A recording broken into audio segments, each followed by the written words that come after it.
ପ୍ରେମର ଆରମ୍ଭ ତ କେବଳ ଦୁଇଟି ହୃଦୟରୁ ହୋଇଥାଏ, କିନ୍ତୁ ନିଜ ଭଲ ପାଇବାର ହାତ ଧରି ତାକୁ ନିଜ ଜୀବନସାଥୀ କରି ଆଗକୁ ଚାଲିବା ପାଇଁ କେତେ ଯେ ସମ୍ପର୍କର ହାତ ଛାଡ଼ିବାକୁ ପଡ଼ିଥାଏ ତାର ହିସାବ ମିଳେ ନା। ଗୋଟିଏ ସମ୍ପର୍କକୁ ନିଜର କରିବା ପାଇଁ ଆଜି ଅନେକ ସମ୍ପର୍କକୁ ଭୁଲି ଯିବାକୁ ପଡ଼େ। ଯେଉଁ ପରିବାରରେ ତୁମେ ହସି ଖେଳି ବଡ଼ ହୋଇଥାଅ, ଶେଷରେ ସେହି ପ୍ରେମ ପାଇଁ ତୁମେ ସମସ୍ତଙ୍କ ଆଗରେ ଦୋଷୀ ହୋଇଯାଅ। ଆଜି ସେମିତି ଏକ ବନ୍ଧନରେ ବାନ୍ଧି ହୋଇଯାଇଛି ବଣ୍ଟି ଆଉ ବବଲିର ଭଲ ପାଇବା। ବବଲି ଆଜି ଏମିତି ଜାଗାରେ ଫସିଯାଇଛି ଯେଉଁଠି ସେ ତା ପରିବାରକୁ ନିଜର କରିପାରୁଛି ନା ନିଜ ଭଲ ପାଇବାକୁ ପାଇପାରୁଛି।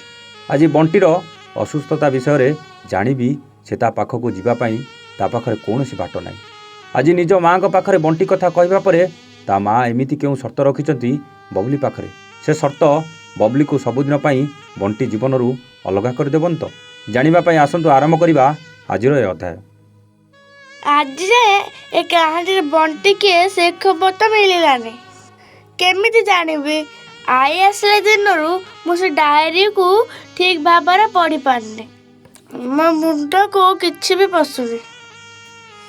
ଆଜି ତ ତୋର ଛୁଟି ଅଛି, ଚାଲ ଆମ ସହିତ ମାର୍କେଟ ଯିବୁ।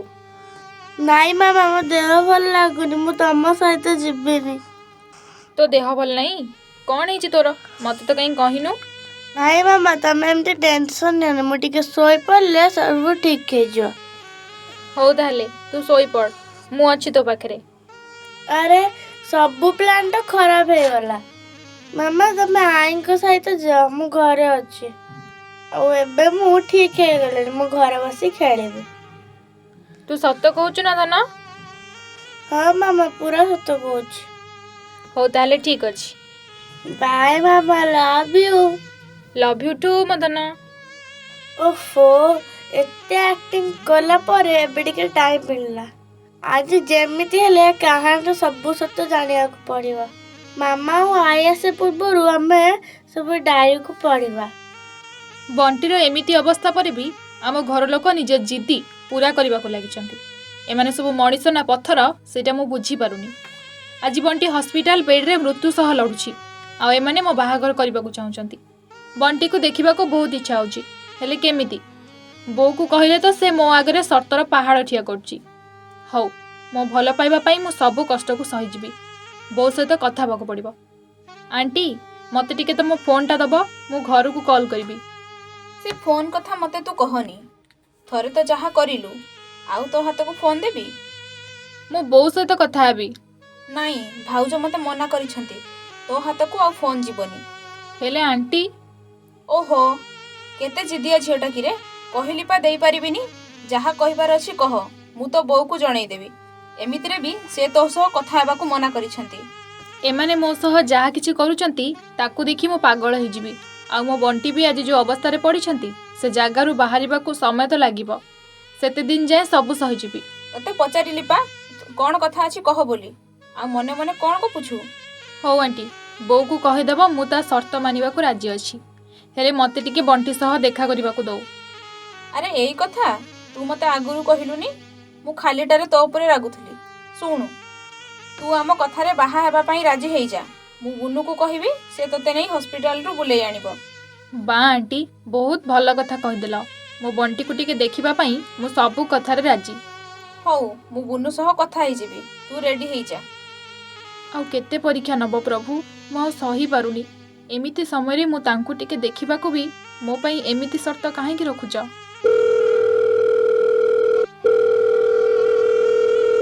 ହ୍ୟାଲୋ ଭାଉଜ। ନାଇଁ ଆଣ୍ଟି, ମୁଁ ବୁନୁ କହୁଥିଲି। ବୋଉ ସେପଟେ କାମ କରୁଛି, ଡାକିଦେବି କି? ନାଇଁ ଥାଉ, ମୋର ତୋ ପାଖରେ କାମ ଥିଲା। ହଁ ଆଣ୍ଟି, କହୁନାହାନ୍ତି କ'ଣ କରିବି? ତୋ ଦିଦି ଆମର ସବୁ ସର୍ତ୍ତରେ ରାଜି ହେଇଯାଇଛି, ଆଉ ବାହା ହେବାକୁ ବି ହଁ କହିଦେଇଛି।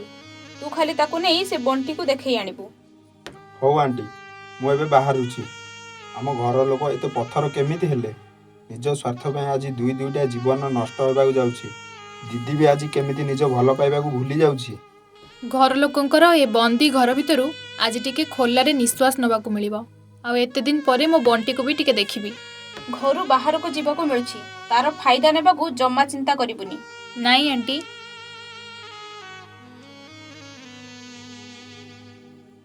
ଦିଦି ଆସ ଯିବା। ହଁ ବୁନୁ, ଚାଲ। ତୁ କ'ଣ ସତରେ ଏବେ ଭାଇଙ୍କୁ ଛାଡ଼ି ଆଉ କାହାକୁ ବାହା ହେଇଯିବୁ? ସେ କଥା ମୁଁ ଜାଣିନି ବୁନୁ, ବାସ୍ ମୋତେ ଏବେ ତ ଭାଇଙ୍କ ସହ ଟିକେ ଦେଖା କରିବାର ଅଛି।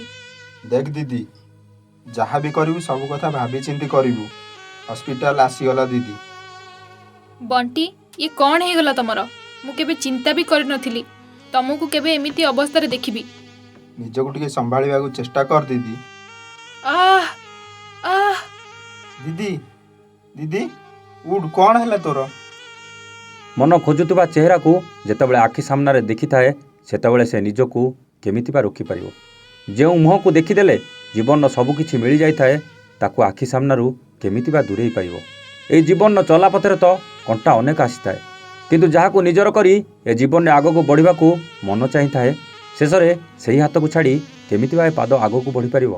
ମନର ମଣିଷକୁ ପାଖରେ ପାଇବାକୁ ବବଲି କେତେ ଯେ ଅଗ୍ନି ପରୀକ୍ଷା ଦେଇସାରିଲାଣି ତାର ହିସାବ ହୁଏତ ତା ନିଜ ପାଖରେ ବି ନଥାଇପାରେ। କିନ୍ତୁ ଆଜି ବଣ୍ଟିର ଏ ଅବସ୍ଥାରେ ତାକୁ ଟିକେ ଦେଖିବା ପାଇଁ ପରିବାର ଲୋକେ ଯେଉଁ ସର୍ତ୍ତକୁ ତା ସାମ୍ନାରେ ରଖିଛନ୍ତି ତାକୁ କ'ଣ ସେ ସତରେ ପୂରା କରିପାରିବ? ଯାହାକୁ ସେ ନିଜ ଜୀବନସାଥୀ କରିବାକୁ ଆଶା ବାନ୍ଧି ବସିଛି ଆଜି କ'ଣ ତାର ଏମିତି ଅବସ୍ଥାରେ ତା ହାତ ଛାଡ଼ି ଦେଇ ଆଉ କାହା ସହ ବେଦିରେ ବସିବ?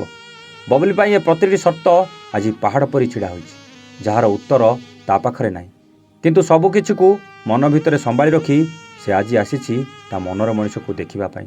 ହେଲେ ବଣ୍ଟିକୁ ଦେଖିବା ପରେ ବବଲି ନିଜ ମନର ଯନ୍ତ୍ରଣାକୁ ଆଉ ସମ୍ଭାଳି ରଖିପାରୁନାହିଁ, ଆଉ ସେଇ ହସ୍ପିଟାଲରେ ଟଳି ପଡ଼ିଛି। ସତରେ ବଣ୍ଟିକୁ ଦେଖିବା ପରେ ବବଲି ସହିତ କିଛି ବଡ଼ ଅଘଟଣ ଘଟିଯାଇ ନାହିଁ ତ? ହଠାତ୍ ବବଲି ନୀରବ କାହିଁକି ହୋଇଯାଇଛି? ସେସବୁ ପ୍ରଶ୍ନର ଉତ୍ତର ପାଇଁ ଆପଣଙ୍କୁ ଅପେକ୍ଷା କରିବାକୁ ପଡ଼ିବ ଆମର ଆଗାମୀ ଅଧ୍ୟାୟକୁ, ଯେଉଁଥିରେ ଆମେ ନେଇ ଆସିବୁ ବଣ୍ଟି ଆଉ ବବଲିର କାହାଣୀରେ ସେହି ପ୍ରେମଭରା କାହାଣୀ। ଠିକ୍